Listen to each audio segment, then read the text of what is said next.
मी स्वप्नील के आणि तुम्ही पाहतात पब्लिक आवाज. तुमचं पूर्ण नाव सांगा सोमेश्वर देवराम संग्रामे. आणि तुम्ही येथे कशासाठी बसल्यात? आमच्या घरकुलाच्या पाण्याचे पैसे नाही मिळाले. बरं. कधीपासून आहे ही समस्या? म्हणजे माझी स्वतःची 2025 मध्ये सँक्शन झाला होता हा. आणि आतापर्यंत म्हणजे मला एकही पैसे मिळाले नाही. असे तुमचे किती लाभार्थी आहेत?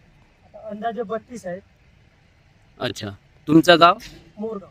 मोरगाव अर्जुनी. मोरगाव अर्जुनी अर्जुनी मोरगाव पंचायत समिती अंतर्गत. अंतर्गत. अच्छा.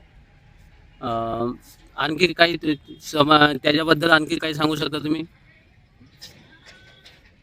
रोजगार सेवक मंडळाची सर्च की चुकली आहे हा. आणि ती सुरळीत करून आम्हाला पैसे त्यांनी मिळवून द्यावे.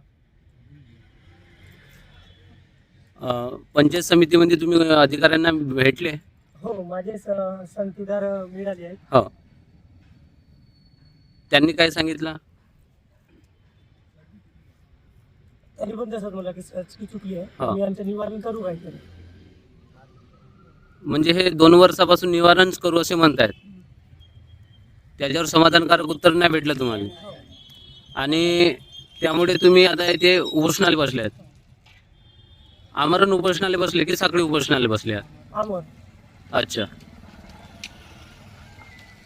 आता हे येथे जे बसलेले लाभार्थी आहेत हे सर्व लाभार्थी सर्च की चुकल्यामुळे त्यांना समस्या उद्भवल्या आणि हे येथे आमरण उपोषणाला बसले आहेत. भाऊ, तुम्ही काय सांगू शकता याविषयी? सांगू शकते.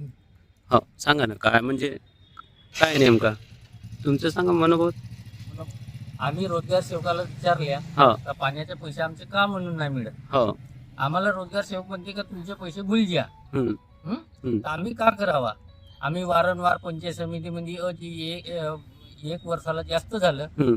आम्ही बीडीओ मॅडमला गेलं, हम्म. ते आमचे पाण्याचे घरकुलचे पैसे काढले त्यांच्याकडे गेलं. हम्म. पण आम्हाला 6 महिने 2 महिने 1 महिना चौकी देते. पण आम्ही का करावा. कर्ज उचललेला माणूस फाशी लागून मरावा का जर खाऊन मरावा. म्हणजे रोजगार सेवकाचं काम होतं की तुम्हाला सहकार्य करायचं. ते त्याच्या हातची समस्या नव्हती, परंतु त्यांनी तुम्हाला सहकार्य करायला पाहिजे. ते आपल्या समोरच्या अधिकाऱ्याला पर्यंत तुम्हाला पोहोचायला पाहिजे होतं. बर. फक्त भूलजात शब्द वापरते ना, आणि त्याच्यामुळे आम्ही का करावा. आजपर्यंत आम्ही कर्ज उचलून कर्ज कशाला फेड करायचं. 1 लाख जसं गव्हर्नमेंट देते तर गव्हर्नमेंट पैसे पूर्ण नाही मिळत. अच्छा. त्यामुळे तुम्ही आता उपोषणाच्या.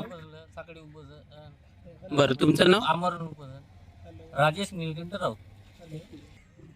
बोला. बोला. तुमचं नाव सांगा अगोदर. माझं नाव आहे राजेश निलकंठ चाचे. अच्छा. माझा म्हणजे जेव्हा मजकूर बनवला रोजगार सेवकांनी, हो. तर एक मजकूर टाकला जे मी खाता दिलो त्याच्याकडे बर. खात्यावर हम्म.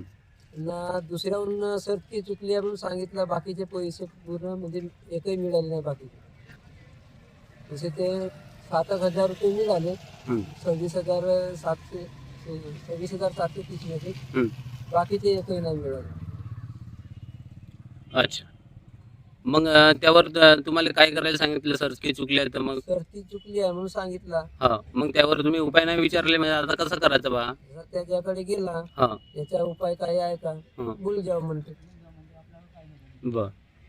आपल्या हातात काय नसे म्हणते वरतूनच ती सर्दी चुकली आहे म्हणते.